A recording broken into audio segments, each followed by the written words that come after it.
Hello and welcome once again to Red Gaming Tech for your daily dose of your latest gaming news. Myself, Marta, here on the 14th of March.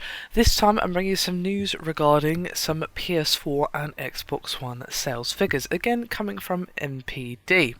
And this is for February, before you ask.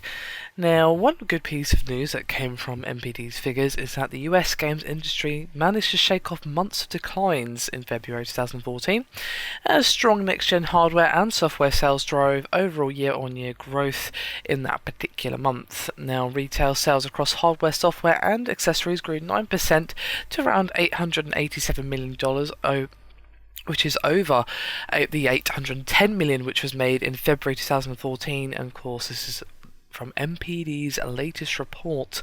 Now, total consumer spend is roughly around $1.47 billion, and this accounts for used and rental spend at about $131 million, and digital revenues, which of course include digital sales, DLC, microtransactions, subscriptions and mobile purchases, is at $512 million.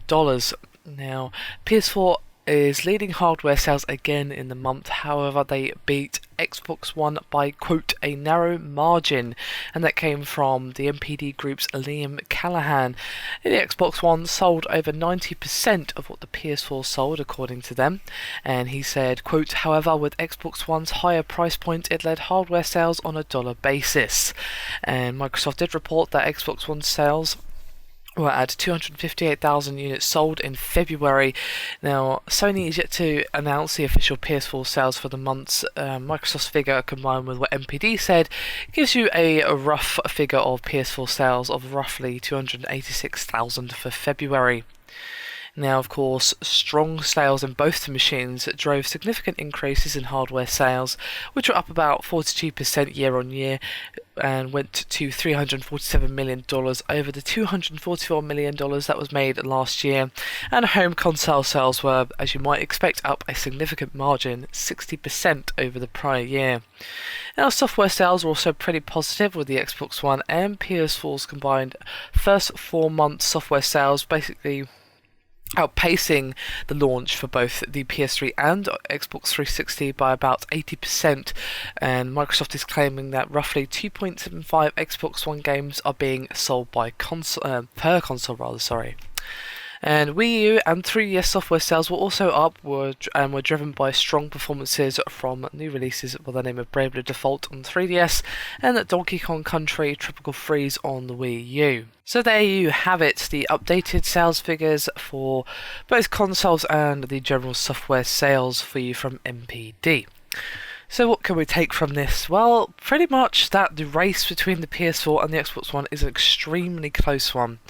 As NPD said, the Xbox One sold about 90% of what the PS4 did. However, as he pointed out, that's Liam Callahan, of course, due to the Xbox One's higher price points, they actually beat out the PS4 in terms of dollars made, because they are literally neck and neck at this point. If they were in a race, they literally would be like a photo finish if we were to call the race right now, which of course we're not going to do, but you get my point.